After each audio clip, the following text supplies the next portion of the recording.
नमस्कार विद्यार्थी मित्रांनो, स्वागत आहे तुमचं एक्झाम गुरु या आपल्या युट्यूब चॅनलवर। मी कबीर घुमरे। बघा, जिल्हा न्यायालय भरती सध्या ट्रेंडिंग मध्ये 18 डिसेंबरला फॉर्म भरण्याची शेवटची तारीख होती। काही लाखांमध्ये फॉर्म आलेले आहेत। सध्या एक्झाम होणार आहे।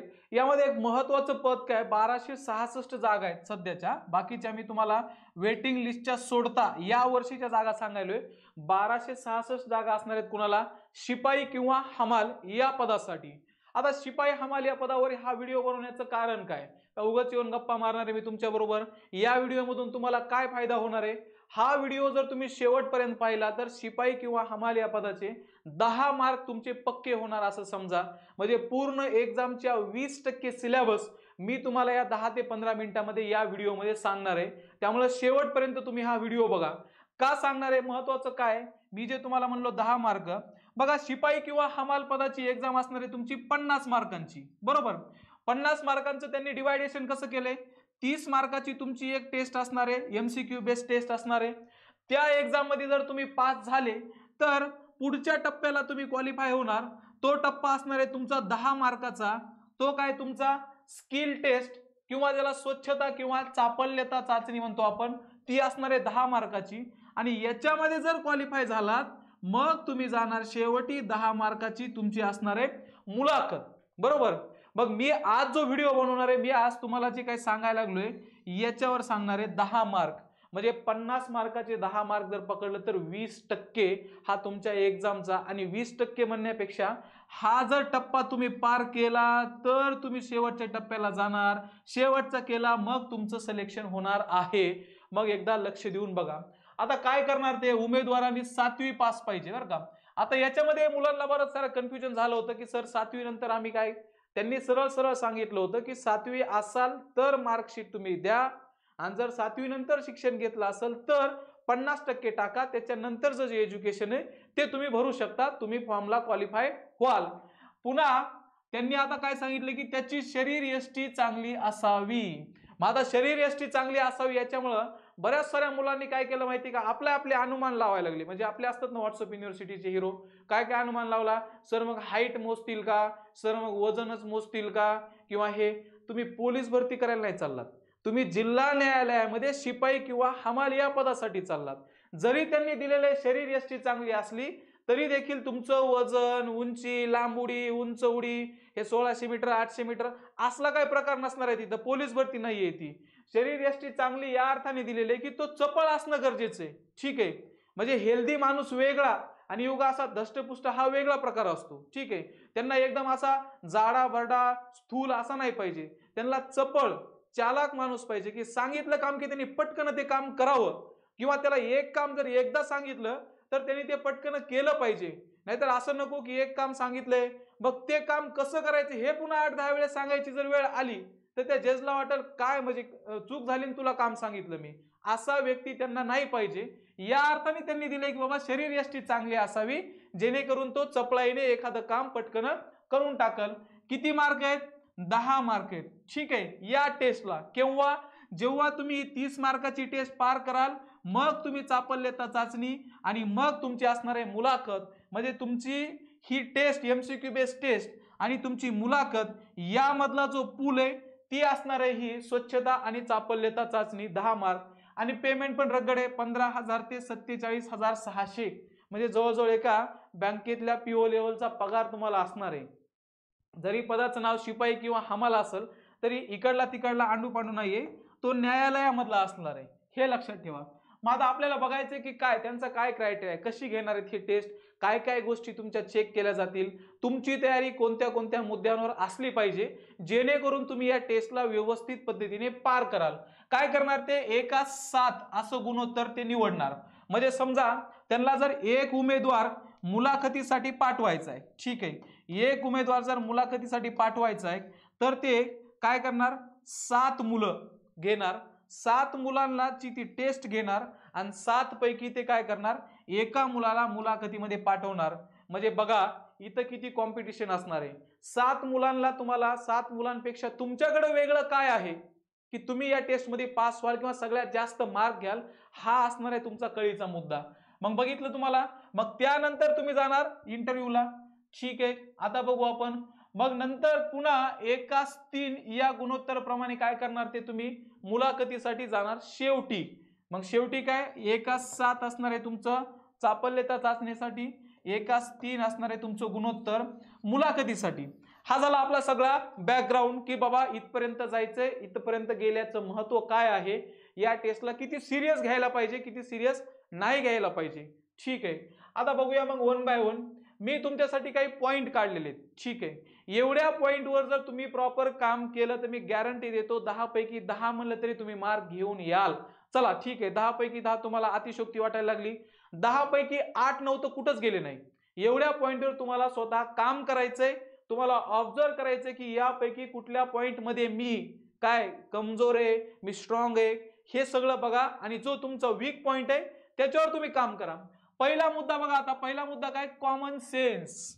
Common sense is not so common. ठीक आहे, त्याचं नाव कॉमन सेन्स आहे पण तो एवढा कॉमन नसतो, तो प्रत्येक व्यक्तीमध्ये बघायला भेटत नाही। आता कॉमन सेन्स कसा चेक करणार, मी म्हणतो तुम्हाला ते काय काय सांगतात बरं का, ते सांगतात तुम्हाला न्यायालयाचा परिसर काय करायचा आहे, तुम्हाला स्वच्छ करायचा आहे। दुसरं, न्यायालयाच्या परिसरामध्ये जर एखादी बाग असेल, बाग बगीचा असेल, तो तुम्हाला स्वच्छ करायचा आहे। आणि तिसरं काय, तुम्हाला एक रूम म्हणा किंवा एक हॉल म्हणा किंवा जजचं चेंबर असेल ते तुम्हाला स्वच्छ करायला सांगतील आणि ते स्वच्छ करत असताना तुम्ही काय कॉमन सेन्सनी, काय तुम्ही स्मार्टनेसनी काम करतात हे ऑब्झर्व करण्यासाठी एक टीम असेल आणि मग त्यानुसार तुम्हाला मार्क दिले जातील। मग आता कॉमन सेन्स कसा चेक करतील, गृहीत धरा तुम्हाला त्यांनी एक रूम स्वच्छ करायला लावली। ठीक आहे, म्हटले जा हा हॉल आहे किंवा ही रूम आहे किंवा जजचं चेंबर आहे, जा स्वच्छ कर। आता रूम स्वच्छतेमध्ये काय काय येणार आहे, तुम्हाला फरशी झाडणे, ठीक आहे, तिथं मोठा मोठा कचरा असेल तो साईडला करणे, सामान अस्ताव्यस्त जर असेल ते तुम्हाला जागची जागी व्यवस्थित लावणे, पंखा आहे रूम मध्ये, पंख्याच्या जाळ्या काढणे, कोपऱ्या कोपऱ्यांमधल्या वरच्या जाळ्या काढणे, हे काम राहणार तुम्हाला स्वच्छतेमध्ये।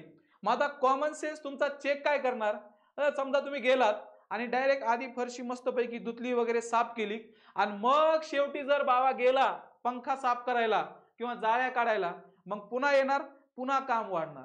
तुम्हाला अशा वेळेस दाखवायचंय काय की कमीत कमी वेळेत तुम्ही स्मार्ट काम कसं कराल, हा तुमचा जे कॉमन सेन्स आहे हा तिथं तुम्हाला कामाला येणार आहे। तुम्ही आधी जाळ्या पटकन साफ करणार, मग नंतर त्या जाळ्या खाली पडलेलं सगळं स्वच्छ करून घेणार, मग टेबलच्या ठिकाणी व्यवस्थित, खुर्ची ठिकाणी व्यवस्थित, पंखा व्यवस्थित तुम्ही आधी साफ करून घेणार।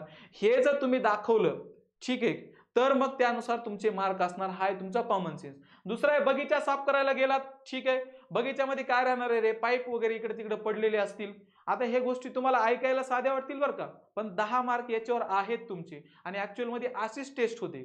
मग एक टीम ऑब्झर्व करणार, मग पाईप वगैरे उचलायचे, तिथं पाना पाचोळा उचलायचा आहे, झाडाचे जर काही आळे असतील त्यातलं गवत वगैरे काढायचं असेल ते तुम्हाला त्या टाइम मध्ये तुम्हाला जे जे व्यवस्थित वाटेल पटपट पटपट पटपट की तुम्ही काय कॉमन सेन्स तिथं दाखवणार, कोणते काम आधी करणार, किती चपलाईनी करणार, या गोष्टी तुमच्या ऑब्झर्व केल्या जाणार आहेत।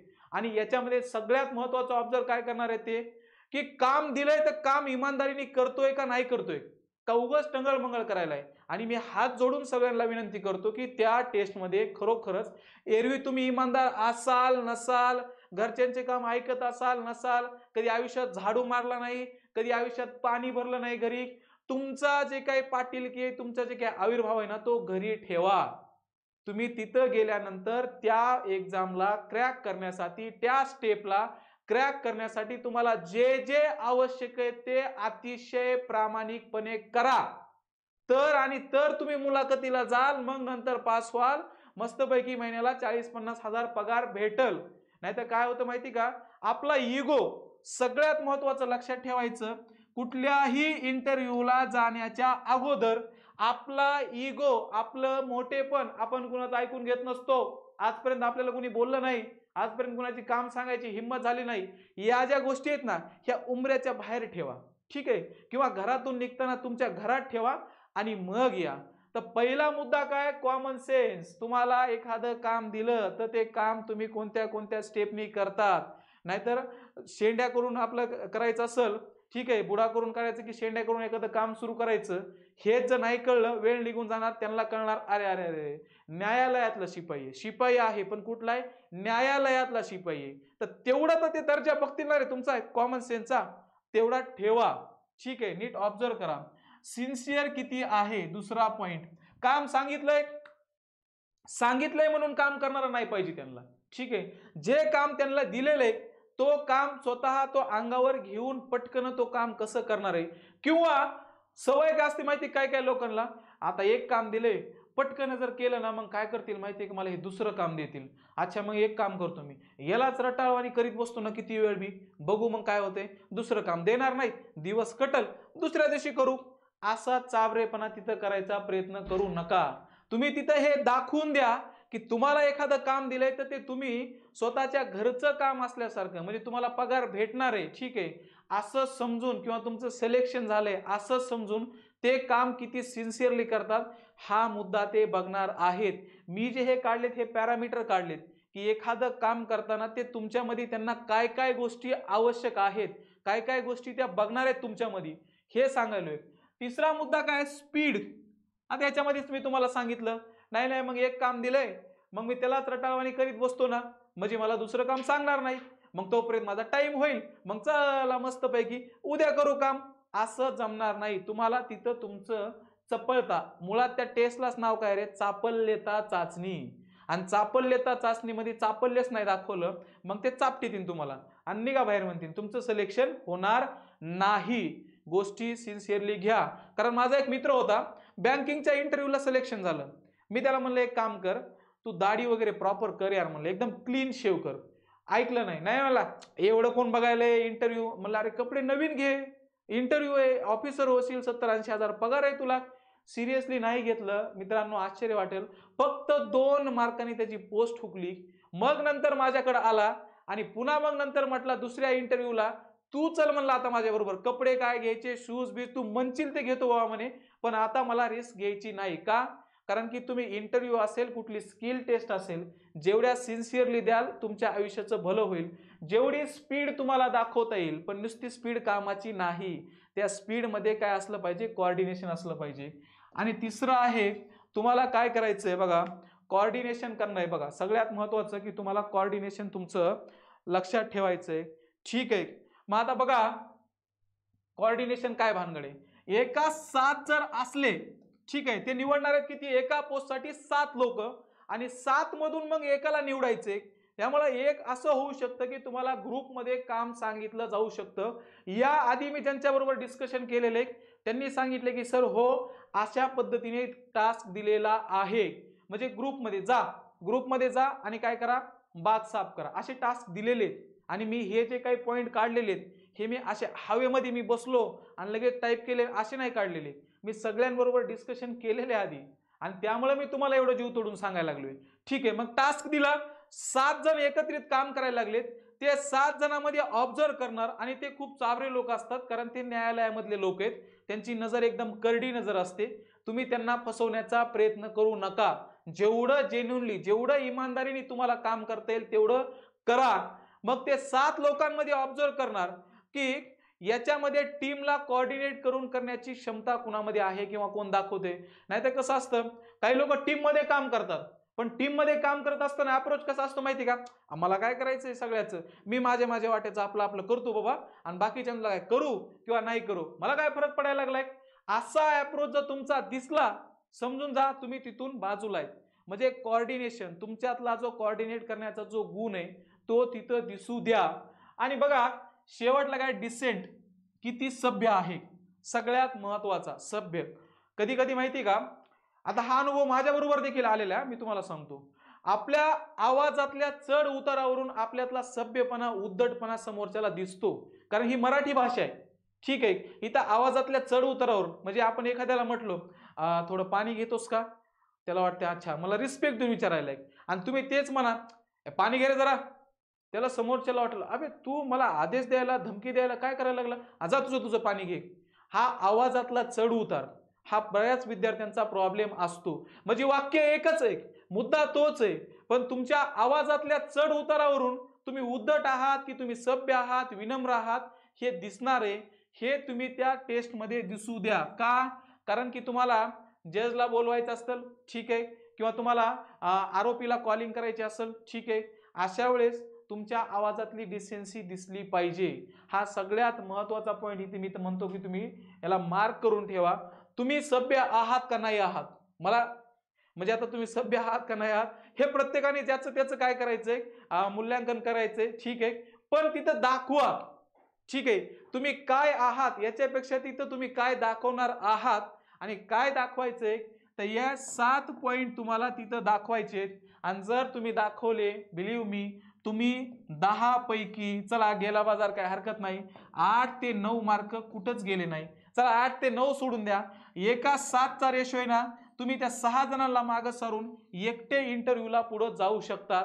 एवढे 7 पॉइंट किती आहेत, हे 5 पॉइंट पंचसूत्री जे आहे हे तुम्ही लक्षात घ्या आणि याच्यावर काम करा की याच्यामधला कुठला गुण आहे माझ्याकडे कॉमन सेन्स आहे का. समजा मला स्वच्छता करायला लावली, मी काय आधी केलं पाहिजे, मला बगीचा स्वच्छ करायला लावलं, मी तर म्हणतो जा एखादा बगीचा साफ करा. ठीक आहे, एखादी रूम साफ करा, एखाद्याला ऑब्झर्व करायला लावा, काही हरकत नाही, कारण ते तुमचे 10 मार्क मिळणार आहेत. ठीक आहे, मग नंतर बघायचं यार मी सिन्सिअर आहे का, मी नसलो तरी काय हरकत नाही, मला दाखवावं लागेल. मग दाखवण्यासाठी माझ्यात काय काय असलं पाहिजे. ठीक आहे, माझ्यामध्ये स्पीड आहे का, की असा स्थूल आहे मी रताळा, हे खरं लक्षात घ्या, हे बघा. कोऑर्डिनेशन, ठीक आहे, आणि दुसरं डिसेंट. तुम्ही डिसेंट नसाल तरी डिसेंट दाखवा. का, कारण की तिथं आपल्याला 40-50 हजार पगार भेटणार आहे, आपली रोजीरोटी भागणार आहे, आपलं घर चालणार आहे. आणि आपलं घर चालण्यासाठी जर आपल्याला विनम्र वागावं लागत असेल तर माणसाने वागलं पाहिजे, नाहीतर मग जिंदगीभर इगो. ठीक आहे, आणि मग इगोन फुकटचा मास घेऊन आपल्याला जगावं लागेल. त्यामुळं मित्रांनो, हा व्हिडिओ बनवण्याचं कारण, एवढा सगळा ओरडण्याचा हा काही एवढा प्रपंच केलाय तो यासाठी की 50 पैकी 10 मार्क म्हणजे एका एक्झामचे 20% गुण तुम्ही जर या व्हिडिओ मधल्या ह्या गोष्टी फॉलो केल्या तर तुम्हाला भेटतील. ठीक आहे, यासारखेच आणखी डिटेल मधले इन्फॉर्मेशन घेऊन आपण येत राहू. तोपर्यंत आपलं यूट्यूब चॅनल एक्झाम गुरुला काय करा, सबस्क्राईब करा. हा व्हिडिओ जास्तीत जास्त लोकांपर्यंत पोहोचवा. याशिवाय आपले एक टेलिग्राम चॅनल आहे एक्झाम गुरु, त्याला देखील तुम्ही काय करा, जॉईन व्हा. म्हणजे असे अपडेट तुमच्यामध्ये काय तुमच्याकडे भेटत राहतील. टेलिग्राम चॅनलची लिंक आपण आपल्या या डिस्क्रिप्शन बॉक्समध्ये दिलेली आहे. तोपर्यंत इथंच थांबू, पुढे भेटू. चलो, थँक्यू.